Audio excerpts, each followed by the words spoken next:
This video is for those that are using a remote that has a white hole, not a black hole. We recommend you change your blood sample about every 3 to 4 months. And once you do, throw away the old blood sample vial and start with a fresh new one.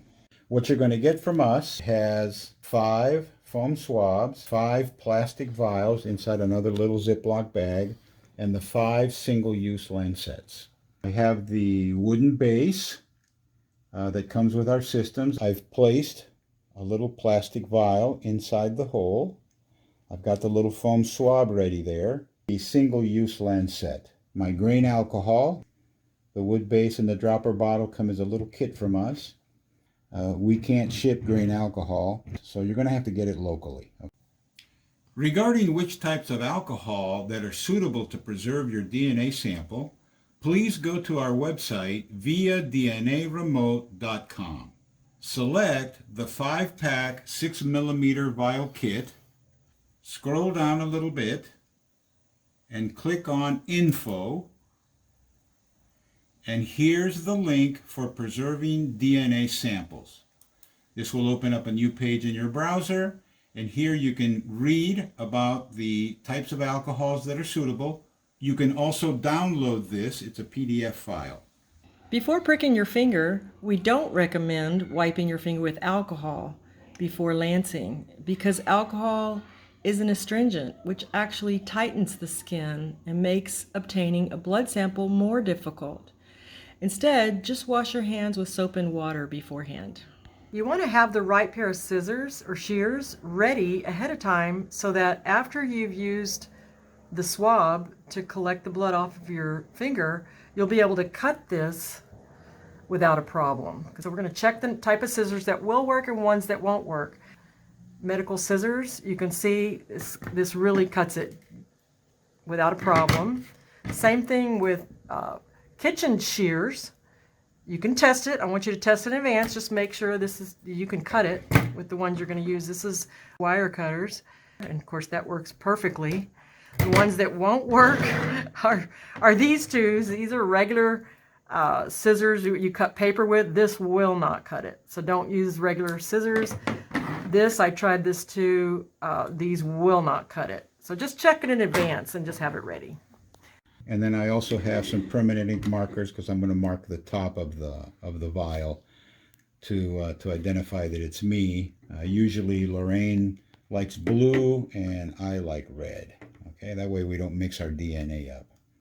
I'm going to do it on myself, and hopefully that will encourage you that it's not that difficult to do. So the first step that I'm going to do is I'm going to grab a little bit of grain alcohol, put a few drops into the vial until it just about reaches the top of the wood base. The next step is going to be to prick my finger with the single-use lancet to extract a little bit of blood. And this is the way the lancet works, okay?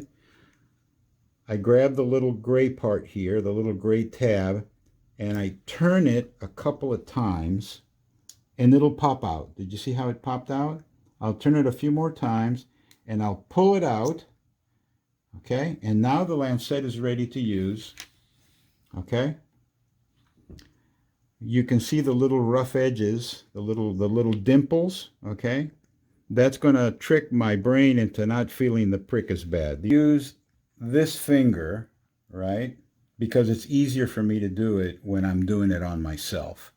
If somebody else were doing this for you, all right, you would probably want to use this finger, all right, because the tissue here is a little bit softer. So when I use the lancet, I'm not going to apply it to the actual fingerprint, and I'm not going to apply it here to the side. It's somewhere in between the actual fingerprint, okay, and the side, you know, just like right there, okay?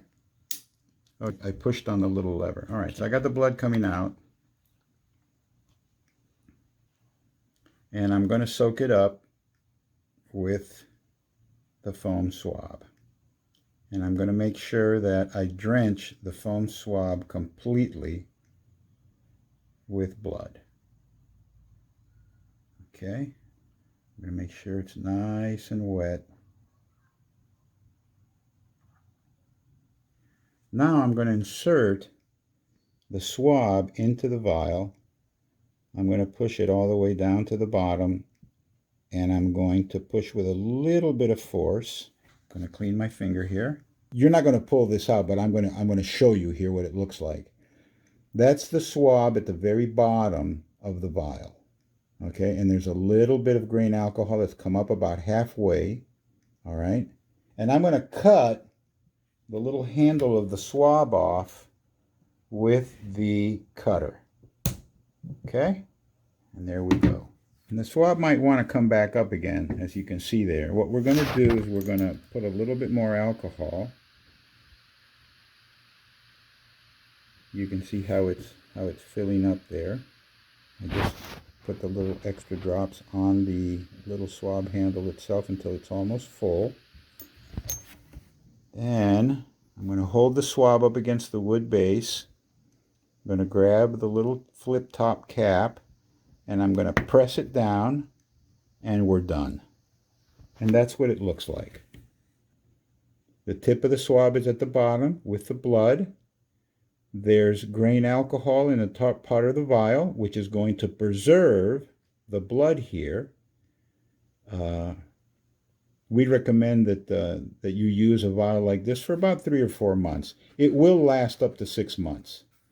But again, our recommendation is that you swap these out every 3 or 4 months. So when the 3 or 4 months time period comes around, you grab this whole little unit and you toss it in the garbage can, and you do again what I just showed you. Alrighty. So the last step that I'm going to make here, I'm going to go ahead and mark the top of my vial with a little red dot. This is a permanent ink pen. Okay? So that way I know that one's mine, and I can distinguish mine from Lorraine's, which is, going to be blue. All right. Thank you very much, and God bless you.